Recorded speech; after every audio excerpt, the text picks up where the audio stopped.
Hey everybody, it's Jason Blaha here, and I had a subscriber finally ask me a question about Kevin Levrone that's actually worth answering, that might actually be something of interest to me, something I would cover, which I'll link right here for you guys. And he basically asked, what do I think about Kevin Levrone at age 52 doing all these cycles and blasts of gear? What do I think of that?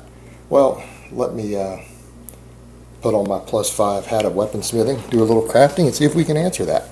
Alright guys, I'm glad someone finally asked me something substantial, because I've had tons of people ask me on social media and other things, what do I think about Kevin Levrone doing the Mr. Olympia again?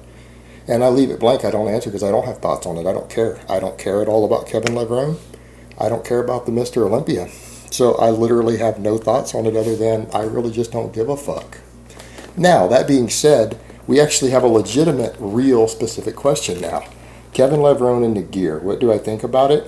I think he has a death wish. I think that the amount of gear that it takes to compete at the pro level in the Olympia and the amount he's having to take at age 52 is basically committing suicide. This is someone who hates himself and wants to die. That's the only way I can interpret it. Because it's not the bigorexia thing that we see like with Rich Piana. Like guys are like, well, you say a lot of this about Rich Piana and it's different. But Rich Piana has basically a bigorexia issue, to where even though he has all this money and resources and for all purposes a good life, yet he continues to push the limits because he can't help himself. He knows his health is at risk. But he can't help it. He has to be massive. He has to be huge. Anyone who would put the amount of collagen and synthol that he has in his arms and shoulders, where they've added 6 or 8 inches of muscle to their arms,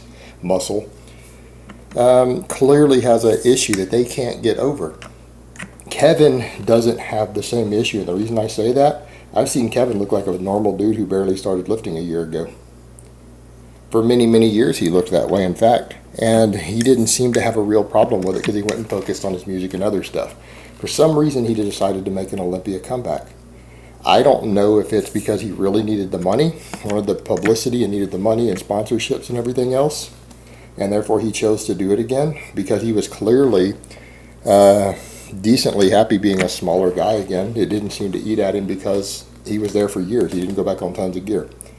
But at this point, when someone goes and does something like that at this point in his life, I would take it as basically, because he's older than midlife, it's not a midlife crisis so much as just saying, hey, I'm done, I want to fucking die. I just want to go out in a blaze of glory, my life is over, and I'm going to kill myself with insane amounts of drugs and put on 60 pounds of muscle in 6 months in my 50s. That's basically what he's done.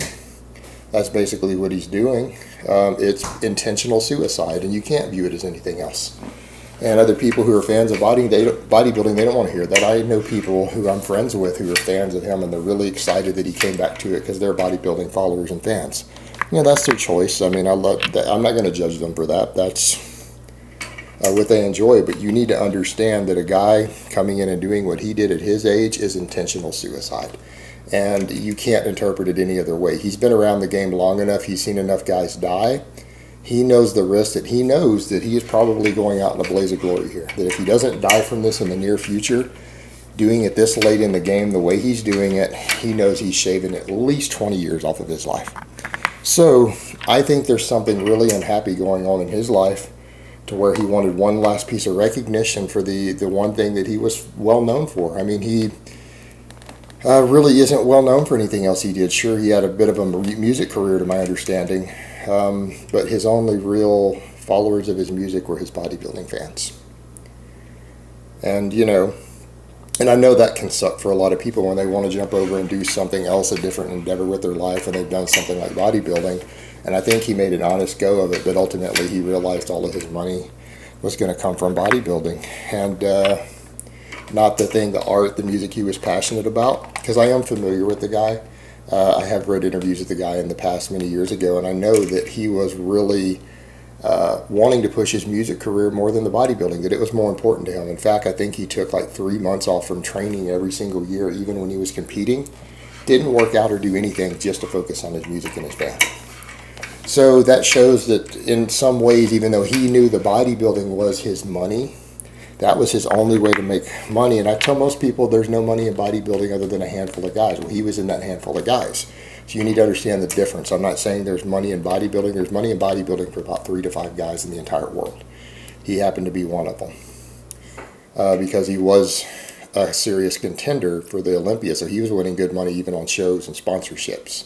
99.9% of bodybuilders are not going to be so lucky as to be able to make a good living on it.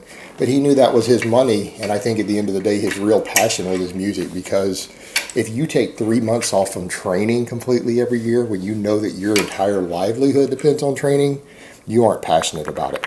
You're not. That's not your passion. His music was his passion. And my honest assessment of this, again, is that I think that some of this is kind of his just going out in the end, just making a little bit of a name for himself, and he's probably going to let it kill him, because it probably is going to kill him to do what he's doing at his age. It's a bad idea, but again, he's probably in his own mind, either consciously or subconsciously, realized he's not going to be able to be successful at the one thing he's really passionate about. So he's going to go out in a blaze of glory maybe and get a little more fame and recognition, at least in a niche community, for something that he really was recognized for and successful at, even though I think it was less passionate for him than his music was. And I think that's a little bit sad. But, you know, he's a grown man. He made his choices. He's got to live his own life. And if that's how he wants to die and go out, I guess that's how he wants to die and go out. But a lot of you guys need to understand that's not something cool. That's not something to look up to. He's killing himself with it. But by that same token, I think it's a sign that he's unhappy. He's unfulfilled. Because he wasn't able to really make it at the thing that he truly loved, which is music. And is kind of forced to continue to do the bodybuilding thing off and on to really make his living and his income. Because, again, that's the only thing he's ever been successful at financially and got recognition for. And so, in a way, maybe he doesn't have a choice. And so, a lot of you guys need to realize that's a sad thing. I know you guys always say, well, he has amazing genetics. And some of the probably the best genetics ever for bodybuilding, at least in some people's mind. But that sucks, because you could tell at the end of the day that was never really his passion. He was successful at it because his genetics were so amazing, not because he was that passionate about it. His music seemed to always come first, if I had to interpret what I was seeing right. So I think it's kind of a sad thing. I don't think it's like this fantastic thing that a lot of people are jumping up saying. I think it's kind of a sad thing. And all I can say on that is, I mean, Kevin, you do you, more power to you, do what you got to do. But know that, and I know, and I think most reasonable people know at this point, that what you're doing is killing yourself. You're going to kind of go out big in that one little blast, blaze of glory, and call it quits. All right, guys, but that's really all I have to say on that today. I hope it's been informative, and I will talk to you guys next time.